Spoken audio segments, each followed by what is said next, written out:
Sweet enough for you, Sheriff?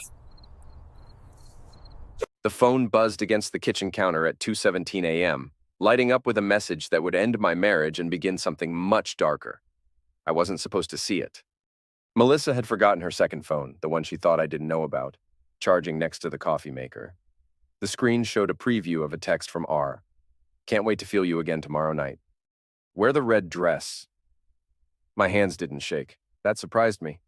Nathan Cole, mild-mannered tech repairman, standing in his kitchen in boxer shorts, staring at proof his wife was screwing someone whose name started with R. I should have been devastated. Instead, I felt something colder settling in my chest. I unlocked the phone. Melissa never was good with passwords, still used our wedding anniversary.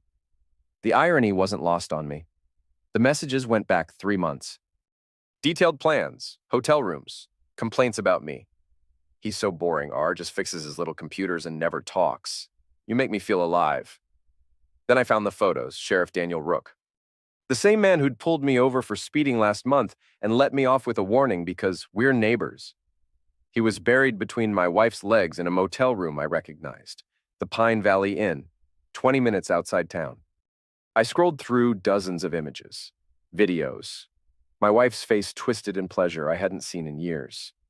Timestamps showed they'd been there while I was home, waiting with dinner getting cold, wondering why she was working late again. But it was the last message that made my stomach turn. Don't worry about Nathan. He's too weak to do anything, even if he found out. Men like him just roll over and take it. I set the phone down carefully, walked to my workshop in the garage, sat at my bench surrounded by broken electronics and considered my options. In movies, the betrayed husband either breaks down crying or flies into a rage. I did neither. I opened my laptop and started researching Sheriff Daniel Rook. Tax records, property holdings, financial statements. By dawn, I knew more about him than his own mother did. Then I called in sick to work for the first time in 3 years. The confrontation came sooner than expected. I was pumping gas at Murphy's Station on Route 9 when a shadow fell across the pump. Big guy, 6'4", wearing a denim jacket despite the Arizona heat, face like a catcher's mitt and hands that had seen serious work.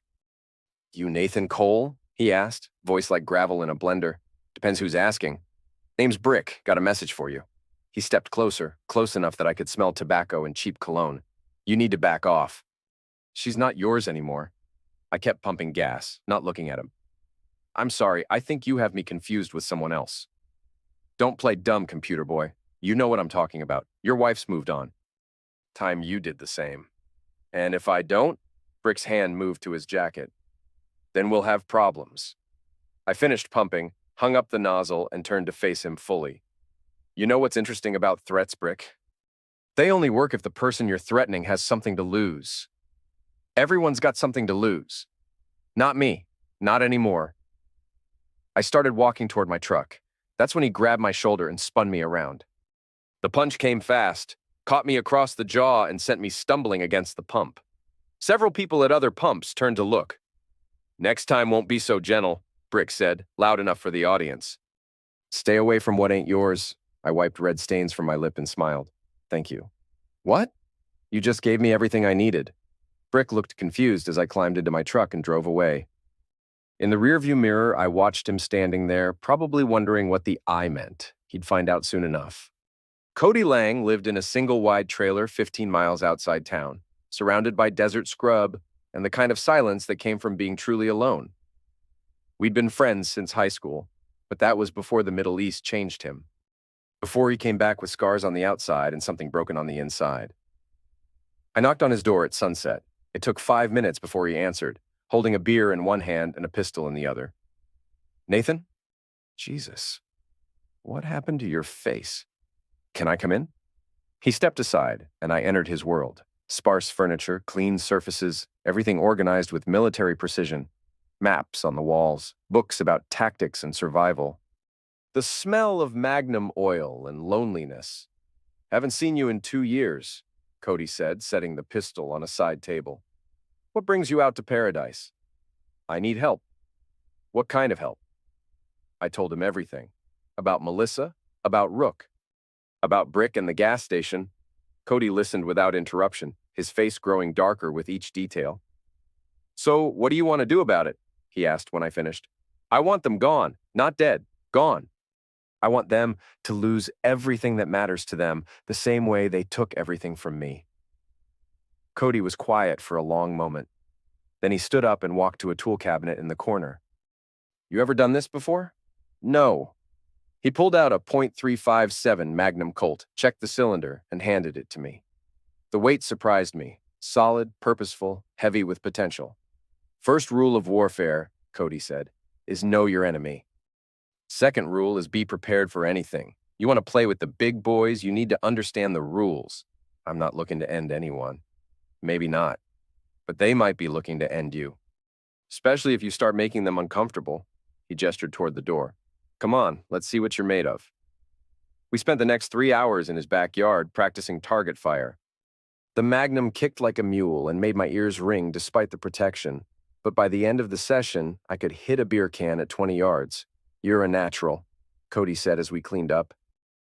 Question is, what are you planning to do with this new skill? I'm going to introduce myself properly. When? Tomorrow night. They're meeting at Romano's for dinner. Cody studied my face. You sure about this? Once you cross this line, there's no going back. I crossed a line the moment I found out my wife was sleeping with another man in a motel room while I waited at home with dinner. I tucked the Magnum into my waistband. Now, I'm just evening the score. Romano's was busy for a Thursday night. I sat at the bar nursing a beer and watching the entrance until they arrived. Melissa wore the red dress, the one I'd bought her for our anniversary 2 years ago. She looked radiant, laughing at something Rook said as he held the door for her. They were seated in a corner booth, intimate and cozy. I waited until they'd ordered drinks before making my move. Evening, folks, I said, sliding into the booth next to Melissa. She jumped like she'd been electrocuted. Nathan, what are you— Quiet, honey. Daddy's talking. I looked across the table at Rook, who was already reaching for something inside his jacket. I wouldn't do that if I were you, Sheriff. You need to leave, Rook said, his voice steady but his eyes showing the first hint of concern. This is a private dinner. Is it? Because from where I'm sitting, it looks like my wife is on a date with another man. I reached under the table and let my hand rest on the Magnum's grip. That seems like something a husband should be concerned about. Melissa's face had gone white. Nathan, please, we can talk about this at home. No, I think we'll talk about it right here, right now. I leaned forward slightly, keeping my voice conversational. See, I've been doing some research, Sheriff. Amazing what you can find in public records if you know where to look. Rook's jaw tightened. What are you talking about? Property seizures, asset forfeitures. Amazing how much money the sheriff's department has been bringing in lately. And how much of it seems to find its way into your personal accounts. You don't know what you're talking about, don't I? I smiled, letting my hand move closer to the tool. You know what I love about Colts, Sheriff? No safety switch. Like me, right now. I let that sink in. Your balls are in a very uncomfortable place right now. The color drained from Rook's face. Around us, other diners continued eating and talking, oblivious to the drama playing out in the corner booth. I turned to Melissa. You were supposed to be the loyal one. You remember those vows? For better or worse? Sickness and health? Well, darling, things are about to get much worse. Nathan, stop, she whispered. People are watching. Let them watch. I want them to see what happens when you cross a man who fixes things. Because what I fix best— I leaned closer, my voice dropping to barely above a whisper— is endings. I stood up, straightening my jacket. Leave now, Sheriff, and you'll only lose your job and your reputation. Stay in my town, keep seeing my wife, and I'll dismantle your life piece by piece. Rook's hand was still inside his jacket, but he hadn't drawn whatever he was carrying. Smart man. This isn't over, he said through gritted teeth. No, I agreed. It's just beginning. I walked out of the restaurant, leaving my beer unfinished and my marriage officially dead. In the parking lot, I sat in my truck for 10 minutes, watching through the windows as they argued. Finally, Rook threw money on the table and stormed out. Melissa followed, her red dress bright against the darkness. Phase 1 was complete. The next morning, I drove to the county courthouse and spent 6 hours in the records office. Property deeds, marriage licenses, business filings, court documents, all public information if you knew how to look. Sheriff Daniel Rook was a busy man. In addition to his law enforcement salary, he owned 3 rental properties, had investments in 2 local businesses, and somehow managed to afford a brand new Ford F-350 and a base boat. Impressive for a public servant making $50,000 a year. More interesting were the arrest records. Pills busts where large amounts of cash had been seized but smaller amounts had been logged into evidence. Property seizures where items had been auctioned at below-market prices to buyers who turned out to be Rook's relatives or business partners. By noon, I had enough evidence to end his career and probably send him to prison. But that would be too quick, too easy. I wanted him to feel what I felt. The slow burn of betrayal, the gradual realization that everything you thought was solid was actually built on sand. I made photocopies of the most damaging documents and drove to the Pine Valley Inn. The desk clerk, a college kid with bad acne and worse posture, was more than willing to check his computer system for a $20 tip. "Yeah, they've been coming in every Thursday for 3 months," he said, showing me the registration records. "Always pay cash, always use fake names, but it's the same room every time. Number 237. "They here today?" "Supposed to be." Sheriff paid for 2 nights this week. I thanked him and drove home to plan the next phase. Melissa's car was gone, probably at work, or maybe running errands, pretending our marriage was still salvageable.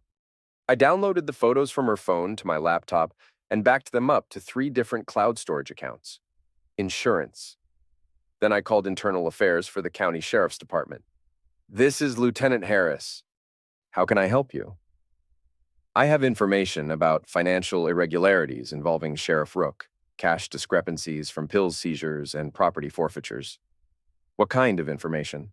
"Documentation, bank records, witness statements." "The works." There was a pause. "Can you come in tomorrow morning, say 9 o'clock? "I'll be there."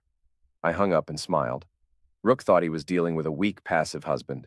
He was about to learn the difference between weak and patient. Brick found me first. I was leaving the hardware store with supplies for my next project when he stepped out from behind a pickup truck. This time, he wasn't alone. 2 other guys, both built like construction workers, flanked him on either side. "Thought I told you to back off," Brick said, cracking his knuckles. "You did. I chose not to listen." "Bad choice. They came at me in the parking lot, in broad daylight like they owned the town. Maybe they did. Maybe Rook had enough local muscle on his payroll that he figured I'd just disappear and no one would ask questions. The first punch broke my nose. The second cracked a rib. "Next time we won't be so nice," Brick said as they walked away. I lay there for 5 minutes, letting other customers help me to my feet and ask if I needed an ambulance. I said no, thanked them, and drove straight to Cody's trailer. "Jesus Christ," he said when he saw me. "What happened?" Phase 2. He cleaned my cuts and taped my ribs while I explained my plan. When I finished, Cody was grinning like a wolf. "You want me to what now?" "Help me send a message they'll understand."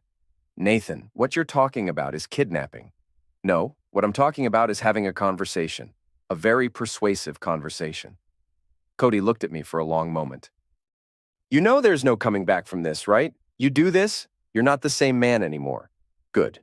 The old man was weak. 3 days later, we grabbed Brick outside a bar on the outskirts of town. Cody disabled his truck while I approached him with the Magnum drawn.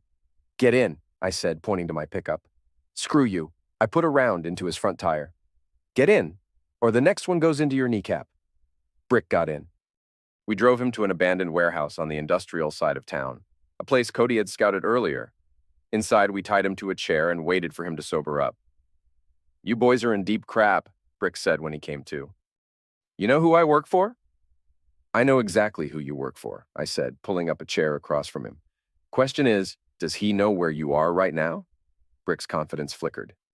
"See, I called your boss and told him you were skimming money from collections. Showed him bank records proving you've been holding back 20% of everything you've been bringing in." "That's bullcrap." "Is it?" I showed him a manila folder. "Because these deposits match up pretty well with your beating schedule. Every time you collect from someone, money shows up in your account the next day. Those are fake. Maybe, but your boss doesn't know that." As far as he's concerned, you've been stealing from him for 6 months. I leaned forward. How long do you think it'll take him to find you? Brick's face had gone pale. What do you want? Information. How many guys does Rook have working for him? Who's on his payroll? Where does he keep his real business records? I don't know nothing about records. Cody stepped out of the shadows, holding a pair of bolt cutters. Maybe we should start removing fingers until his memory improves. Wait. Brick looked back and forth between us. Jesus, you guys are serious. Deadly serious. He talked for 2 hours. Names, locations, amounts of money. A network of corruption that went deeper than I'd imagined. Rook had half the town council in his pocket, 3 other deputies taking bribes, and a pills distribution network that stretched across 2 counties. When he was finished, I untied him. That's it? Brick asked. You're letting me go? I'm letting you leave. But if I see you again, if you come near me or anyone I care about, I'll mail copies of everything you just told me to every law enforcement agency in the state. You understand? Brick nodded and stumbled toward the door. He paused at the threshold. You have no idea what you've started, he said. Sure I do. I've started a war, and I plan to win it. The story broke on a Friday morning. Sheriff under investigation for corruption ran across the front page of the local paper, with enough details to make it clear this wasn't just rumor or speculation. I was having coffee at Murphy's Diner when Rook walked in, his uniform wrinkled and his face haggard. He looked like a man who hadn't slept in days. Nathan, he said, sliding into the booth across from me. Sheriff, you look tired. Cut the crap. We both know you're behind this. Behind what? The investigation? That's internal affairs, not me. I just provided them with some interesting reading material. Rook leaned across the table, his voice low and dangerous. You think you're clever, don't you? You think you've won something? I think I've leveled the playing field. This isn't over. You're right. It's just getting started. I finished my coffee and stood up. Oh, and Sheriff, you might want to check your personal vehicles. I heard someone's been tampering with law enforcement property. I left him sitting there and drove home. Melissa's car was in the driveway, which surprised me. She'd been staying at her sister's house since the restaurant incident. I found her in the kitchen, packing dishes into boxes. Moving out? I asked. What choice do I have? You've made it impossible for me to stay in this town. I've made it impossible? That's interesting, considering I'm not the one who's been sleeping with another man for 3 months. She turned to face me, and I saw tears in her eyes. For a moment, I almost felt sorry for her. Almost. I never meant for it to happen this way, she said. How did you mean for it to happen? Did you think I'd never find out? Did you think I'd just accept it and smile? I thought you'd leave. I wanted you to leave. Why didn't you just ask for a divorce? Because... She stopped, looking away. Because you wanted to have your cake and eat it too. Keep the house, keep the security, keep the marriage, and sleep with whoever you wanted on the side. It wasn't like that, wasn't it? I opened my laptop and turned the screen toward her. Because these photos say otherwise. She looked at the images of herself with Rook and covered her face with her hands. Where did you get those? Your phone, the one you forgot to hide from your boring, weak husband. Nathan, please. Can't we work this out? Can't we try counseling or... No, the word came out harder than I'd intended. You made your choice. Now live with the consequences. She finished packing in silence while I watched from the kitchen doorway. When she was done, she carried her boxes to the car and loaded them in the trunk. I'm staying at Janet's until I can find an apartment, she said without looking at me. Good luck with that. I'm sure your sister will love hearing about your extracurricular activities. You told her? I told everyone. The whole town knows, Melissa. That was the point. She got in her car and drove away. I watched until her taillights disappeared, then went inside and poured myself a drink. The house felt bigger somehow, emptier but cleaner, like a weight had been lifted. My phone rang.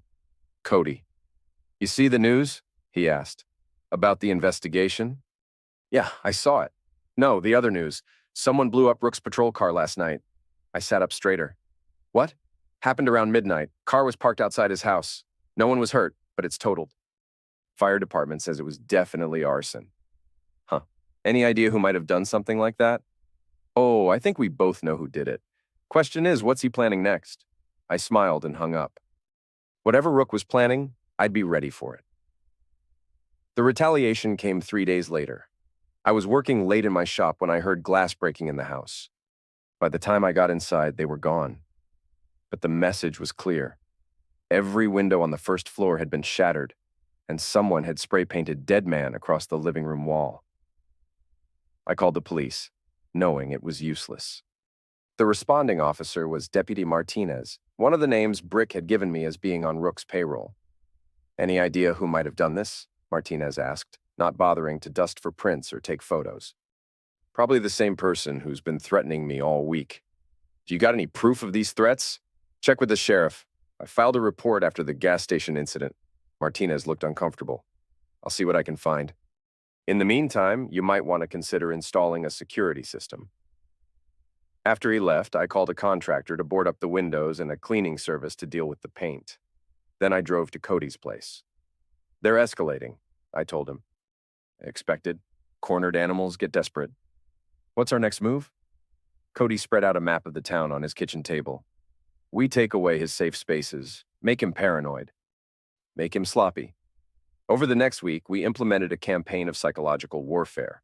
Dead rats in Rook's mailbox, sugar in his personal vehicle's gas tank, anonymous tips to the IRS about his unreported income. Photos of his house taken from different angles left on his windshield to let him know he was being watched. The stress was getting to him. I could see it when I spotted him around town. Red, tired eyes, trembling hands, the look of a man who wasn't sleeping.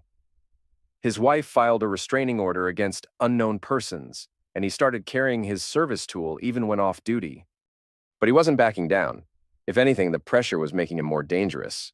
That became clear when I came home from work one evening to find my front door standing open. Inside, my house had been systematically searched. Drawers pulled out, furniture overturned, personal papers scattered across the floor. In the bedroom, someone had left a photo on my pillow, a picture of me taken through the window of Cody's trailer. The message on the back was written in block letters, "We know where you go." I called Cody immediately.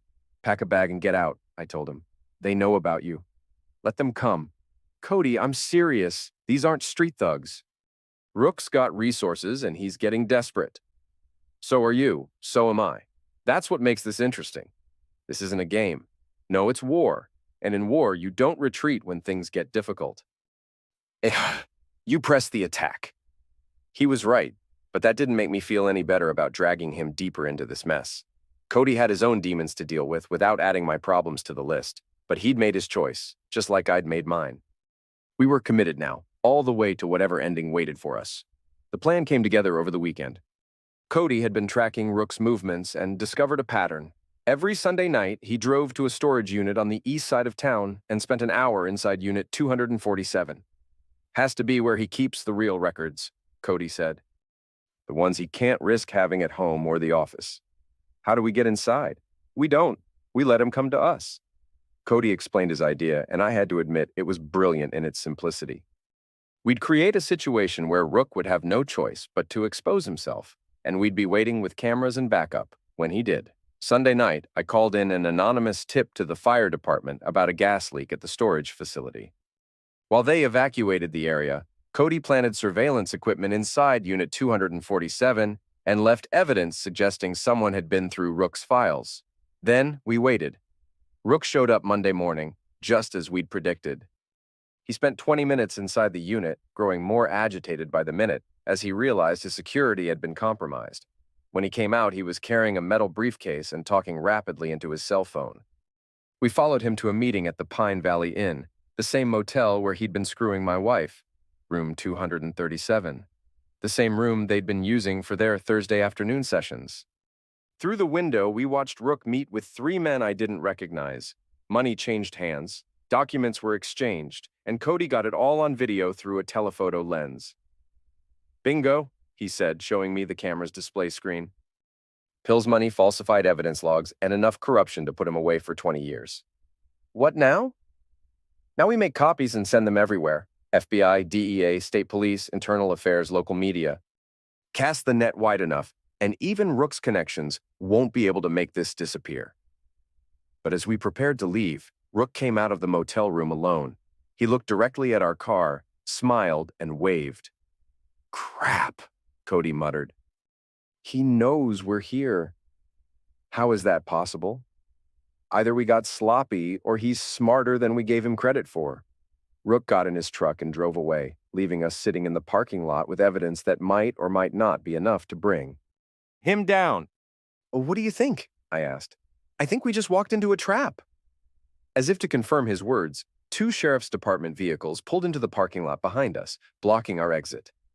Deputy Martinez got out of one car, and Deputy Wilson got out of the other. Both had their hands on their tools. Nathan Cole, Cody Lang, step out of the vehicle, Martinez called out. We looked at each other. You trust me? Cody asked. With my life. Then hold on tight. Cody threw the car in reverse and floored it, ramming through the space between the two patrol cars. Sparks flew as metal scraped against metal, but we broke through and peeled out onto the main road. Where are we going? I asked as Cody took a hard right onto a side street. Somewhere they won't follow. Where's that? Into the desert. Time to disappear for a while. We ditched the car at an abandoned mine shaft 20 miles outside town and hiked deeper into the desert. Cody had a cache of supplies hidden in a cave system he'd discovered during one of his solitary wandering phases. Food, water, sleeping bags, ammunition, and a satellite phone. How long can we stay here? I asked as we settled in for the night. Long as we need to. Question is, what's your plan now? They know we have the evidence, but they can't be sure what we've done with it. I uploaded everything to multiple cloud storage accounts before we left town. Set up automatic releases if I don't check in every 48 hours. Cody grinned. Insurance. Insurance. Now we wait and see if Rook wants to play chicken with his career. We didn't have to wait long. The satellite phone rang at dawn. Nathan? This is Sheriff Rook. I think we need to talk. I'm listening. Not over the phone, face to face. Just you and me. Why would I agree to that? Because your wife is sitting in a holding cell right now, charged with accessory to arson and destruction of public property. Seems someone found evidence linking her to the bombing of my patrol car. A chill ran through me. That's impossible. She wasn't involved. Evidence says otherwise. Funny how evidence works. Sometimes it tells the truth, sometimes it tells the story you want it to tell. What do you want? Meet me at the old church on Canyon Road, tomorrow at midnight. Come alone and I'll consider dropping the charges against your wife. And if I don't, then Melissa goes to prison for 20 years and I'll make sure every day of those 20 years is very unpleasant for her. The line went dead. He's got Melissa, I told Cody. Could be bluffing. Could be, but I can't take that chance. Nathan, this is obviously a trap. I know, but she's still my wife, even if she is a cheating witch. I can't let her go to prison for something she didn't do. Cody studied my face. You're going to meet him. Yeah. Then I'm going with you. He said come alone. He also said he'd drop the charges, and we both know that's bullcrap. This ends tomorrow night, one way or another. I spent the rest of the day thinking about how I'd gotten to this point. 6 months ago, I'd been a quiet man living a quiet life, fixing computers and coming home to a wife I thought loved me. Now I was hiding in a cave in the desert, planning a confrontation with a corrupt sheriff who held all the cards. But maybe not all the cards. I still had the evidence, and I still had Cody watching my back. And I still had the .357 Magnum tucked into my waistband, loaded and ready. Tomorrow night, we'd find out if that was enough. The old church on Canyon Road had been abandoned for 15 years, its roof partially collapsed and its windows long since shattered by vandals and weather. It sat on a hill overlooking the desert, surrounded by scrub brush and the kind of silence that made you think about mortality. I arrived at 11:45, parking a quarter mile away and walking the rest of the distance. Cody was already in position on the ridge above the church, invisible in the darkness with his rifle and night vision scope. Rook's truck was parked behind the church. I could see a light inside, probably a flashlight or lantern. I checked my watch. 11:58. Time to end this. I walked through the front door of the church and found Rook standing at the altar, wearing civilian clothes instead of his uniform. He looked older than I remembered, more weathered. Nathan, thanks for coming. Where's my wife? Safe, for now. I want to see her. Not until we finish our business. Rook gestured to the broken pews around us. Appropriate setting, don't you think? A place where people used to come to confess their sins. I'm not here to confess anything.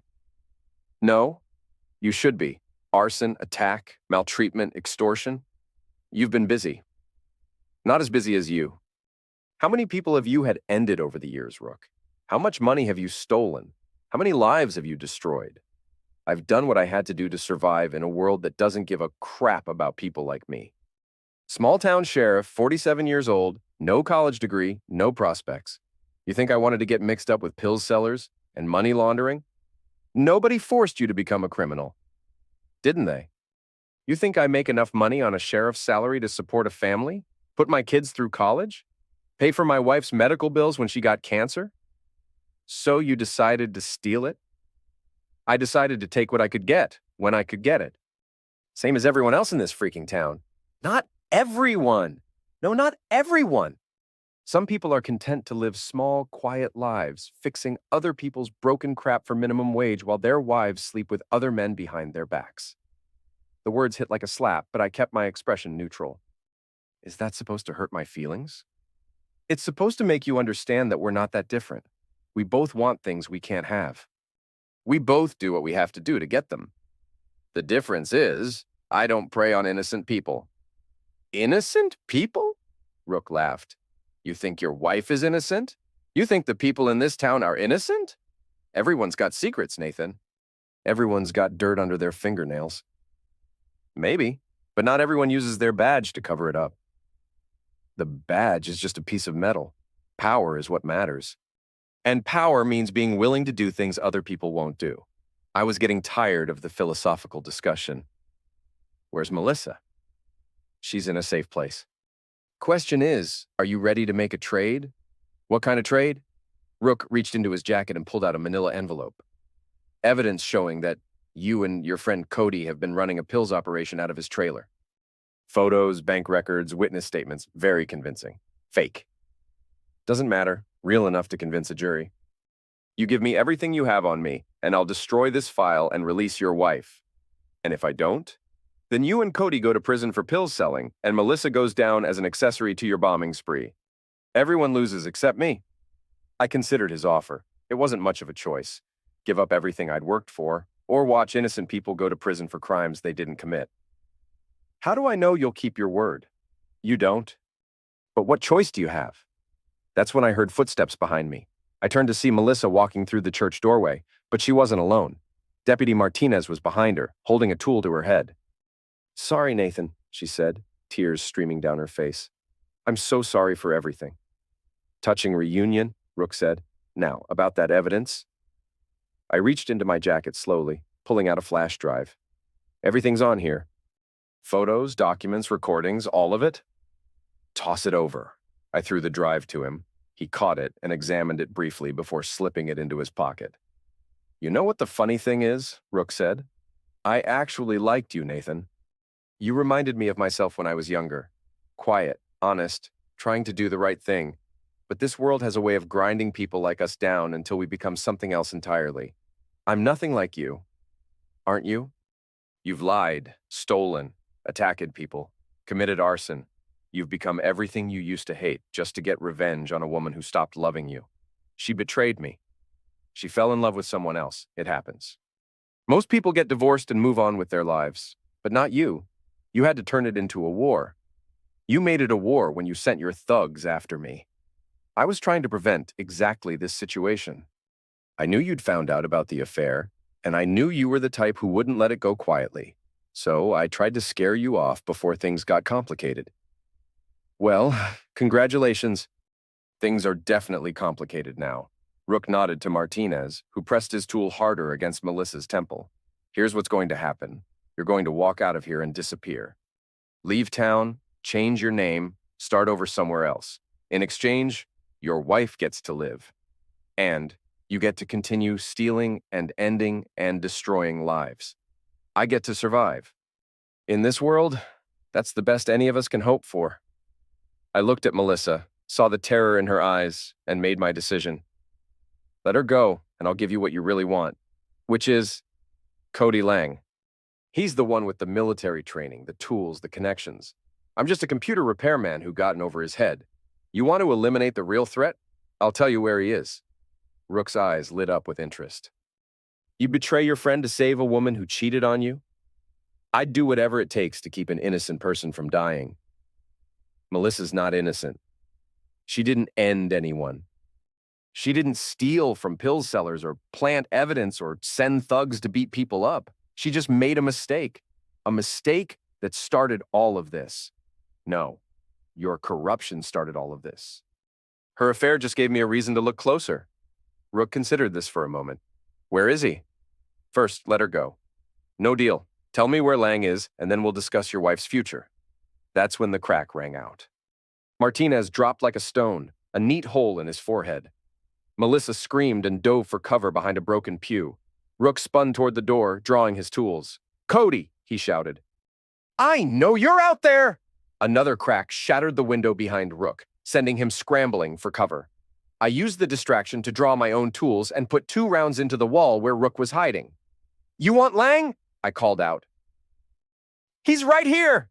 More bursts from outside, precise and methodical. Cody was moving positions, keeping Rook pinned down while I flanked him from inside the church. This doesn't have to end badly for everyone, Rook shouted. We can still make a deal. The time for deals is over, I replied, moving closer to his position. I found him crouched behind the altar with a graze on his shoulder seeping through his shirt.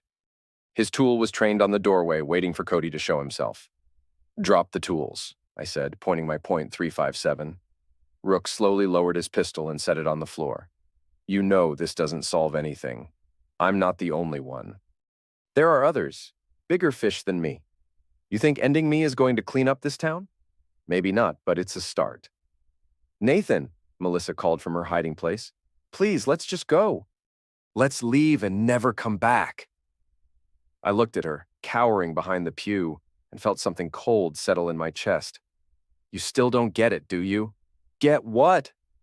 This was never about you. You cheating on me was just the catalyst. This is about justice, about consequences, about making sure people like him can't destroy other families the way he destroyed ours. I didn't destroy anything, Rook said. Your marriage was already over. I just gave your wife what you couldn't: passion, excitement, a reason to feel alive. You gave her a fantasy built on stolen money and other people's suffering. Everyone's suffering, Nathan. The only difference is how we choose to deal with it. Cody appeared in the doorway, rifle trained on Rook. You two done with the philosophy lesson? Because we've got company coming. In the distance, I could hear sirens. Backup was on the way. What's the plan? I asked. Same as it's always been. We finish this. I looked down at Rook, then at Melissa, then back at Cody. 3 choices. End Rook and become someone who takes a life, let him live and watch him escape justice again, or find a third option that would satisfy everyone. That's when I remembered the flash drive I'd given him. The one with all our evidence against him. Rook, I said, check your pocket. He reached into his jacket and pulled out the drive, examining it more closely. His face went pale as he read the label. Copies. Originals already delivered. You son of a witch. I sent everything to the FBI, DEA, and state police 3 hours ago, along with copies of the recordings I made during our little conversation tonight. What recordings? I pulled out my phone, showing him the voice recorder app that had been running since I'd entered the church. Confession to corruption, pills selling, and conspiracy to commit ending. Should be enough to put you away for life. Rook lunged for his tool, but Cody's rifle barked once and the sheriff's hand shattered in a burst of flesh and bone. He screamed and fell backward, clutching his mangled fingers. Game over, Cody said simply. The sirens were getting closer now. State police by the sound of them, reinforcements that wouldn't be on Rook's payroll. What about Melissa? I asked. I looked at my wife, still cowering behind the pew, and realized I felt nothing for her anymore. No love, no hate, no anger, just emptiness. That's up to her, I said. She can stay and face the consequences of her choices, or she can run and spend the rest of her life looking over her shoulder. Nathan, please, she said. I made a mistake. I'm sorry. Can't we try to work this out? Some things can't be fixed, Melissa. Some things stay broken forever. I walked toward the door, stepping over Martinez's body without looking back. Cody fell into step beside me. "Where to now?" he asked. "Away from here, far away. You know they'll come looking for us. Let them. We've got nothing left to lose." As we walked out of the church, I heard Melissa calling my name, but I didn't turn around. Behind us, Rook was sobbing and cursing, probably realizing that his career, his freedom, and his life were all over. The sirens were very close now. Red and blue lights flickered through the trees as the cavalry arrived to clean up the mess we'd made. But we were already gone, disappearing into the desert darkness like ghosts, leaving behind nothing but bodies and broken dreams and the kind of justice that only comes at the end of a magnum. 6 months later, I was living in a different state under a different name, working as a freelance computer consultant and trying to pretend the past had never happened. Cody had disappeared completely. No contact, no forwarding address, no trace. He'd become what he'd always been best at being: invisible. I'd been following the news from my old town through online sources. Rook had been convicted on 17 counts. He'd gotten 25 to life in federal prison. 3 other deputies had been arrested, along with half the town council and 2 county commissioners. Melissa had plea bargained her way out of serious jail time by testifying against Rook and his associates.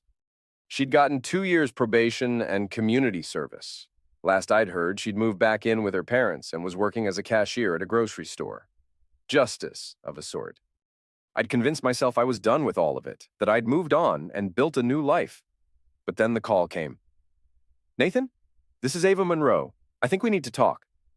I didn't recognize the name or the voice. "I'm sorry, who is this?" "I'm Daniel Rook's daughter. I know what you did to my father." A cold shiver ran through me. "I don't know what you're talking about." "Yes, you do, and I know where you are." The line went dead. I spent the next week looking over my shoulder, changing hotels every night, taking different routes to work, but she found me anyway. I was having coffee at a diner in Phoenix when she walked in. Mid-20s, auburn hair, green eyes that reminded me uncomfortably of her father. She slid into the booth across from me without invitation. "Hello, Nathan. What do you want?" "To thank you." That wasn't what I'd expected. "Excuse me?" My father was a monster. He destroyed my family, our reputation, everything we had. But he was also untouchable, too connected, too smart, too careful, until you came along. I'm not following. You did what the system couldn't do. You brought him down. You gave my mother and me a chance to rebuild our lives without his shadow hanging over us. I studied her face, looking for signs of deception or hidden agenda. So this isn't about revenge? Oh, it's absolutely about revenge. Just not the kind you're thinking. She reached into her purse and pulled out a manila envelope. "These are photos of your ex-wife with her new boyfriend." Turns out she has a type: married men in positions of authority. I looked at the photos without opening the envelope. "Why are you showing me this?" "Because I thought you should know that some people never learn. Some people never change. And some people deserve whatever consequences come their way." "What are you suggesting?" "I'm not suggesting anything. I'm just providing information." She stood up to leave, then paused. "Oh, and Nathan, if you ever decide to visit our old hometown again, you should know that there are people there who consider you a hero. People whose lives are better because of what you did." She walked away, leaving the envelope on the table. I sat there for 10 minutes before opening it. The photos showed Melissa with a man I recognized as Judge Harrison, the same judge who'd been lenient with several of Rook's associates over the years. They were coming out of the same motel, the Pine Valley Inn, looking guilty and satisfied. Some people never learned, but I had learned. I'd learned that revenge was a poison that consumed everything it touched. I'd learned that justice was a luxury most people couldn't afford. And I learned that sometimes the only way to win was to walk away and let other people destroy themselves. I tore up the photos and threw them in the trash. Then I paid for my coffee and walked out into the Arizona sunshine, leaving the past where it belonged, buried in the desert along with all the other things that couldn't be fixed. But as I drove away, I couldn't help smiling.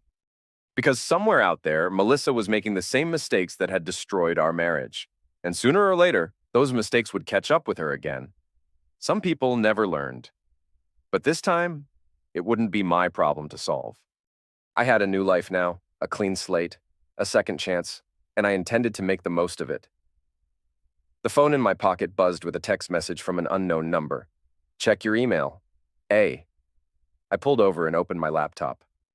There was a message from an encrypted account with an attachment, a news article from my old hometown's newspaper. Local judge under investigation for ethics violations. The article detailed allegations that Judge Harrison had been accepting bribes and showing favoritism to certain defendants. Anonymous sources had provided investigators with evidence of financial irregularities and inappropriate relationships. I closed the laptop and laughed. Ava Monroe wasn't just Daniel Rook's daughter. She was her father's daughter. Smart, ruthless, and perfectly capable of taking care of business when the situation required it. Some apples didn't fall far from the tree, but sometimes that was exactly what the world needed. I started the car and drove toward the sunset, thinking about second chances and the price of justice and the strange way life had of balancing the scales when you least expected it. Behind me, the past was finally dead and buried. Ahead of me, the future was mine to write, and for the first time in years, I was looking forward to seeing how the story ended. 5 years later, the knock on my door came at sunset on a Tuesday evening. I was expecting a delivery, so I opened it without checking the peephole. Melissa stood on my porch, older and thinner than I remembered, wearing clothes that had seen better days. Her hair was shorter, streaked with gray, and there were lines around her eyes that hadn't been there before. "Hello, Nathan." "Melissa." I kept my voice neutral, professional. "What are you doing here?" "I need help." "With what?" "Everything. I've lost everything. My job, my apartment, my car. I have nowhere else to go." I looked at her for a long moment. This woman who had once been the center of my world, who had betrayed me and set in motion the chain of events that had destroyed so many lives. "I'm sorry to hear that," I said, "but I can't help you." "Nathan, please. I know I hurt you. I know I made terrible mistakes, but we were married for 8 years. That has to count for something. It does count for something. It counts as a lesson learned." "What's that supposed to mean?" "It means I know who you are now. I know what you're capable of. And I know that helping you would be the biggest mistake I could possibly make." Tears began forming in her eyes. "I've changed. I'm not the same person I was back then. Neither am I. Nathan, I'm desperate. I've been living in my car for 3 weeks. I haven't had a decent meal in days. I'll do anything." "Stop." I held up a hand. "Just stop. This conversation is over." I started to close the door, but she grabbed the edge of it. "You can't just turn me away. What happened to the man I married? The kind, gentle man who would never let someone suffer when he could help? He died the night he found out his wife was sleeping with another man. You ended him, Melissa. You and your boyfriend and all the lies that came after. What's standing here now is someone else entirely." "I don't believe that. I know you, Nathan. Deep down, you're still—" "Deep down, I'm exactly what you made me. Nothing more, nothing less." I closed the door and turned the deadbolt. She stood on the porch for another 10 minutes, knocking and calling my name, but I ignored her. Eventually, she gave up and walked away. Through the window, I watched her get into a rusted Honda Civic with a dented fender and drive away into the gathering darkness. Part of me, a very small part, felt sorry for her. But the larger part, the part that had been forged in the fires of betrayal and revenge, felt nothing at all. Some people never learned, but I had learned. I'd learned that mercy was a luxury you couldn't afford to give to people who would use it against you. I'd learned that some bridges, once burned, could never be rebuilt. And I'd learned that sometimes the kindest thing you could do for someone was to let them face the consequences of their choices alone. My phone buzzed with a text message from Ava. "Saw the news about Judge Harrison's sentencing. 20 years federal prison. Thought you'd want to know." I smiled and deleted the message. Justice was a slow process, but it was thorough when it finally arrived. In the kitchen, I poured myself a glass of wine and stood at the window, looking out at the street where Melissa's car had been parked. The space was empty now, like it had never been there at all. That's when another car pulled up, a sleek black BMW with tinted windows. The driver's door opened, and a woman stepped out. Late 20s, blonde hair, confident stride.